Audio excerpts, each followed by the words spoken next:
vous tous et vous toutes et bienvenue à la vitamine du cœur. Aujourd'hui, je vais vous donner une très bonne vitamine, quelque chose qui va vous aider. Je vais vous parler de comment lâcher prise et laisser Dieu faire. Aujourd'hui, je vais parler de la maîtrise de soi-même. Qu'est-ce que c'est que la maîtrise de soi-même? C'est cette capacité qui nous permet de dire non à la chair, non au péché, d'arrêter certaines choses, des choses qui peuvent nous nuire ou même nous détruire. Amen. Combien de personnes j'ai rencontrées qui veulent arrêter de fumer? Elles savent que, la fumée, ça détruit le temple parce qu'ils sont le temple du Saint-Esprit. Et ils veulent arrêter de fumer, mais ils essayent de faire preuve de maîtrise de soi-même, mais ils le font avec les poings fermés, avec l'intensité. J'arrête de fumer. Et ils n'arrivent pas, ils sont là avec une cigarette au bec, ils n'arrivent pas, ils sont frustrés. Combien de personnes sont frustrées parce qu'ils ne comprennent pas vraiment, en tant qu'enfants de Dieu, comment marcher dans la maîtrise de soi-même.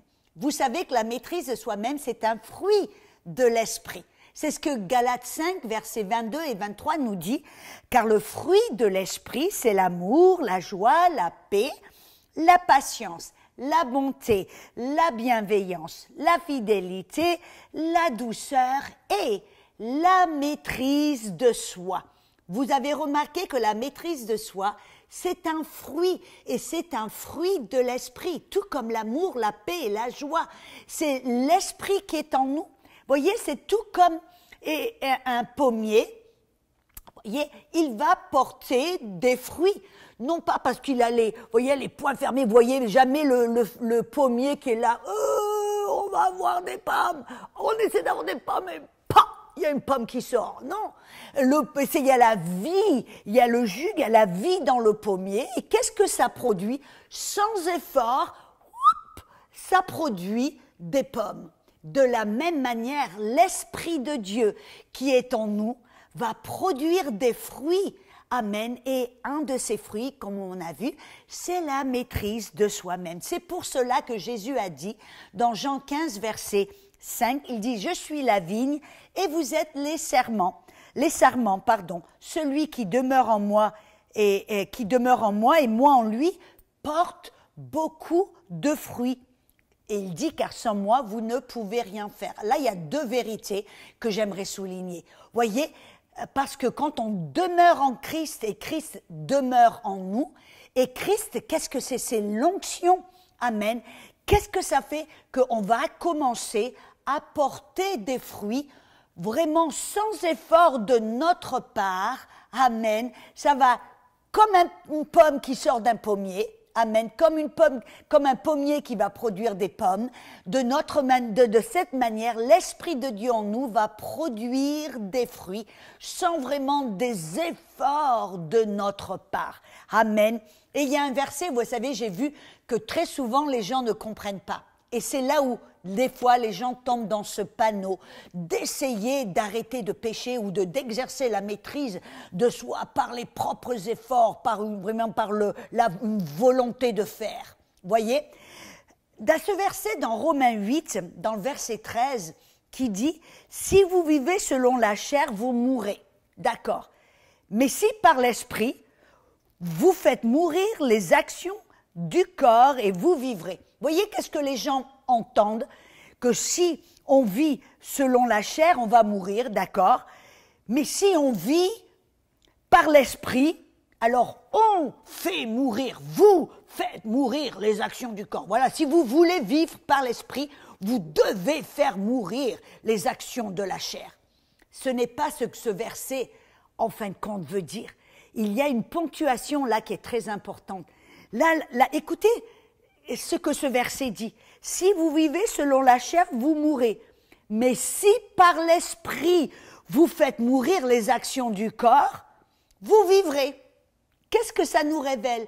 Que si par l'esprit, par l'aide du Saint-Esprit, par la vie du Saint-Esprit, l'onction du Saint-Esprit qui est en nous, on fait mourir les actions de la chair, alors on va vivre. C'est avec l'aide du Saint-Esprit. Amen. Par la puissance du Saint-Esprit que l'on fait mourir, que l'on exerce la maîtrise de soi parce que c'est un fruit de l'Esprit. Mais je sais, vous êtes en train de vous dire, mais alors comment faire mourir les actions de la chair? Comment? Rappelez-vous, c'est par l'esprit. C'est par l'esprit que vous allez exercer la maîtrise de soi. Et vous dites, bah oui Audrey, c'est bien, mais alors comment est-ce que je vais faire mourir les actions de la chair par l'esprit? Je suis contente que vous m'ayez posé la question. Dans Philippiens 2, versets 12 et 13, vous savez, c'est le verset qui dit « Travaillez à votre salut avec crainte et tremblement. » Et la plupart des gens, tout d'un coup, on doit trembler dans nos baskets, on doit avoir peur de Dieu. Non, non, non, ça parle là de l'honneur, de la révérence, de l'amour que l'on a pour Dieu. Parce que vous avez, Proverbe dit que la crainte de l'Éternel, c'est de haïr le mal. Quand on aime Dieu, on comprend combien il nous aime, on a la haine du mal, alors on a cette honneur, cette révérence pour Dieu. Il dit, travaillez à votre salut avec crainte et tremblement. Alléluia. Car c'est Dieu. La suite du verset est puissante. Il dit, car c'est Dieu qui va produire en vous le vouloir et le pouvoir. Qu'est-ce que ça veut dire? Ça veut dire que comment est-ce qu'on va travailler à notre sanctification? Amen. Et ça parle de la sanctification. Comment est-ce qu'on va travailler à notre sanctification, c'est-à-dire la séparation du monde, la façon de penser, la façon de parler, la façon d'agir qui devrait être différente du monde, car nous sommes appelés à être le sel de la terre, n'est-ce pas? Amen. Comment allons-nous le faire?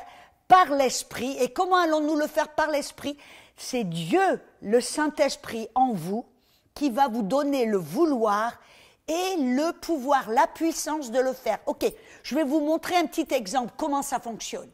Peut-être que, vous voyez, on lit notre Bible. Ça me montre que c'est la maîtrise de soi, ça ne vient pas par la volonté de faire, ça vient par la communion avec Dieu au travers du Saint-Esprit et de la parole. Voyez, vous pouvez lire votre Bible, non pas pour en savoir plus, mais pour parler à Dieu, pour écouter Dieu, pour qu'il vous parle, pour qu'il vous montre, pour qu'il vous corrige. Et quand vous lisez la Bible tout d'un coup, voyez, vous lisez ce verset qui dit « Mais votre corps est le temple du Saint-Esprit ». Et tout d'un coup, ce verset-là, il saute de la page.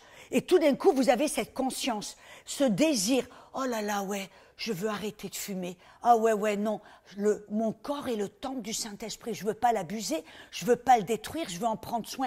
Et tout d'un coup, qu'est-ce qui se passe? En lisant ce verset, il y a le désir, le vouloir qui surgit de votre cœur avec l'aide du Saint-Esprit. Vous voyez, c'est l'œuvre du Saint-Esprit en vous qui vous montre quelque chose, qui vous révèle quelque chose, qui vous parle. Et là, tout d'un coup, il y a ce désir. Et si là, vous dites... Ok, Saint-Esprit, tu m'as montré que mon corps est le temple du Saint-Esprit, je ne veux plus fumer. Qu'est-ce qu'il va y avoir? Vous prenez tout d'un coup, vous dites, ouais, je choisis, je vais t'obéir. Parce que vous savez qu'est-ce que Jésus dit? Il dit, par exemple, en Jean 15, 7, si vous demeurez en moi et que mes paroles demeurent en vous, amen, quoi que vous demandiez, vous allez le recevoir. Quand tout d'un coup, Dieu vous parle, il dit, ton corps est le temple du Saint-Esprit, il y a le désir, le vouloir qui vient, et tout d'un coup, vous dites, oh Seigneur, je veux vraiment m'arrêter de fumer. Et là, tout d'un coup, vous aurez ce que vous demandez, il y aura la puissance du Saint-Esprit, cette grâce surnaturelle qui va vous aider à dire non à la cigarette, qui va vous aider à y renoncer, qui va vous aider à faire quoi que ce soit que le Saint-Esprit vous montre, amen, et il vous donne non seulement le vouloir, mais le pouvoir. C'est pour cela qu'il est très important pour vous et pour moi. C'est comme cela que le Saint-Esprit va opérer en nous. On va parler à Dieu, communier avec lui, il va nous parler. Et quand il nous parle, il est important de dire oui Seigneur, d'accord, je vais le faire, d'obéir. Et vous voyez, c'est dans Jean 15, 10, qu'est-ce que Jésus dit? Si vous gardez mes commandements. Et mes commandements, ce n'est pas une liste de règles, c'est ces instructions, cette parole qui vous montre, qui vous révèle, qui vous parle. Il dit, si vous gardez mes instructions, vous demeurerez dans mon amour. Dans Jean 15, 14, vous êtes mes amis si vous faites ce que je vous dis, ce que je vous commande, ce que je vous donne, je vous montre. Voyez, c'est comme cela que vous et moi, nous pouvons faire preuve de maîtrise de soi-même c'est un fruit de l'esprit. Et ce fruit de l'esprit se développe quand on marche avec le Seigneur, on lui parle, on l'écoute, il nous parle, on dit, on obéit. On dit ce qu'il nous dit de faire, et là, il y a le vouloir, le pouvoir d'exercer cette maîtrise de soi-même. J'espère que cela vous a béni, vous a aidé, vous a montré comment lâcher prise et laisser Dieu le faire.